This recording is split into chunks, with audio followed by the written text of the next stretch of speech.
Hi! So today I'll present to you more of a commentary video. We're going to be talking about Eurocentrism in literature. So let's start with a definition. So Eurocentrism assumes that Europe is more civilized and has been always civilized throughout history. It's also the superiority between Europe and other cultures and countries, and Eurocentrism often sanitizes European history, neglecting the darker side by considering them as mere aberrations. So Eurocentrism is deeply embedded in the way literature is taught around the world. Students grow up internalizing these ideals. Take an example, if you just look up the best 100 books or like the best pieces of classic literature, most of the authors that will show up are actually from the US or they're European, and they're all white male authors, or at least the grand majority of them are white male authors, with the exception of, say, like the Bronte sisters or Jane Austen.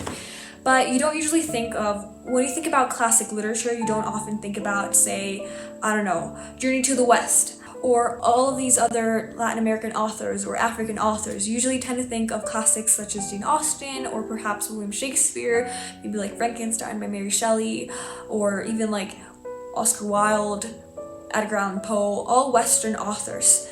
So basically, the Western world is assumed to be this like central and standard for every other country to follow. So Eurocentrism is also very prevalent in the formal teaching of English literature across the United States. For example, there's this AP English Literature and Composition program. If you don't know what the AP program is, then basically AP classes are these advanced college level classes, and in this AP Literature Composition course, there isn't like a required list, but instead it offers this representative authors as a suggestion, and the overwhelming majority of the authors are white, with a few people of color and even fewer people from countries without white majorities.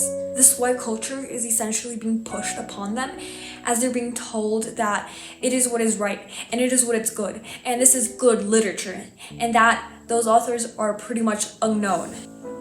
I would say though that the AP Literature and Composition program, by its very nature, privileges whiteness and a white view of literature, and I would argue that most of the AP Advanced Placement classes are plagued with the same problems. And I have nothing against these authors. I absolutely love Jane Austen. I love these classics. However, I just wanted to mention that this lack of diversity really raises the question: what should the place and value of classics be? Should we really read classics at all? I personally think we should still read classic literature, and the classics should still be read simply because they explore the narratives and mindsets and perspective from people who we will never meet, people from the past, and that is very interesting. We also get to explore history, and classics are classics for a reason. However, I just think that schools, and I just personally think that the advanced placement program should add more diversity to the list of authors. So that's all for this video. Thank you. It was rather short and it was different from what I usually post, but I still hope you enjoyed it. Anyways, that's it. Thank you for watching. Bye.